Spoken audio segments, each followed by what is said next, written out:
people tend to forget that not migrant workers, but human trafficked people were found shackled in tomato farms in Florida because they were cheap labor and indentured servants, and they were even shackled to keep them from running away. So no tomatoes. Or you know what? No. It's legal to be a tomato, but it is illegal to buy a tomato. Power to the people and to the tomatoes.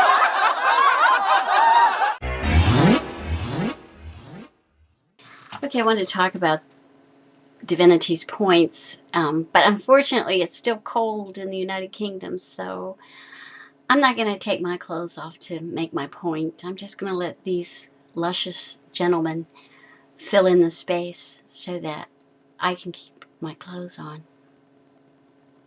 And while you're enjoying the view, I just want to have a question or two for Divinity or anybody else out there who is interested in looking into this issue and talking about it, because I do want to talk about it, and I do have concerns. I've expressed the concerns that I have, and they are human rights concerns. This is not about whether or not the people that have concerns are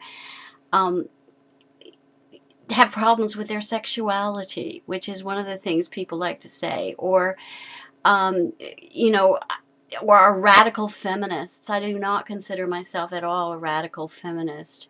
I consider myself somebody who really believes that the issues are not around the patriarchy. That's just my personal point of view. It's not about problems with the patriarchy, which implies that, it's like men hating. I don't hate men. I really like men. But what I don't like is dominance and domination and the misuse of power. I don't like to see women being treated in ways that are very, very traumatic.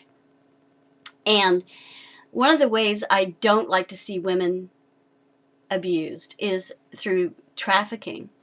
And for some reason, if we bring up trafficking, if we bring up the fact that in the Netherlands and in Germany and other countries that have legalized prostitution, it's not a panacea. They really are having problems with human trafficking.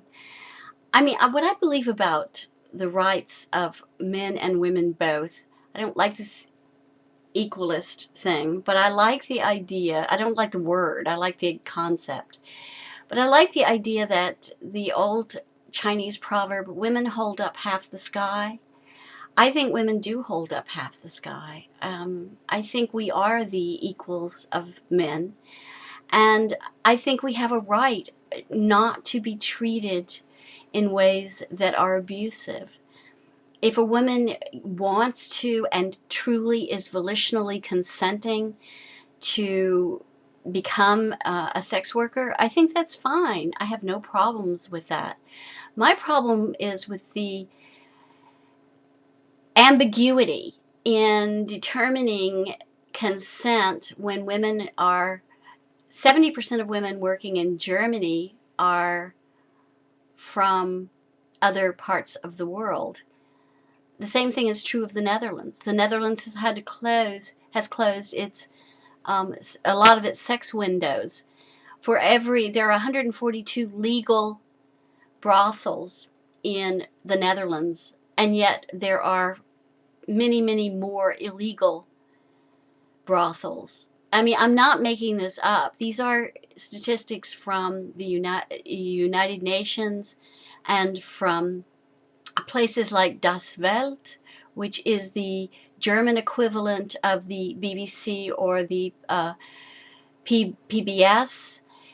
I mean, I'm not trying to argue anything except human rights. I want people to be treated like human beings. And if sex workers, are consensual and want to do this, I think that's fine. I have no problem with it. But why would sex workers want to not talk about sex trafficking when it is so prominent? That's my question to you, Divinity. You say, these things about how this, I assume you're saying it's the same thing as being worried about the rights of tomatoes. And you're ridiculing, basically. Well, how does it bother you that these problems are chronic and they exist? Yes, they exist in England. Yes, they exist in the US, where, in the US, prostitution is illegal. In England, it's legal, but under very strict circumstances. But I mean, why is it taboo to talk about the very real problem of human trafficking? As it relates to the sex industry. And it is a very real problem. I'm just mystified about the taboo there. And as far as women holding up half the sky, a really great book about some of these problems, not specifically about legalization, but about the problems of trafficking and the problems of trafficked women. It's a book called Holding Up Half the Sky. It's by a husband and wife team.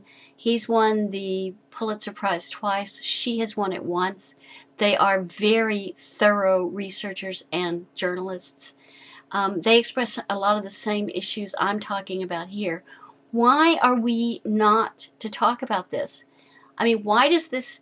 It seems to me that sex workers should be on the forefront of raising money and talking about stopping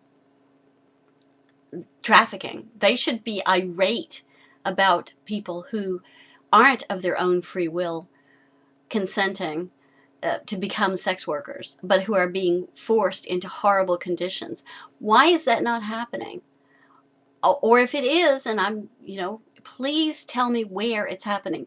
Please tell me which sex workers groups are doing work on this, because I would love to contribute to this. I contribute all the time. The little bit of money that I save for my groceries, basically.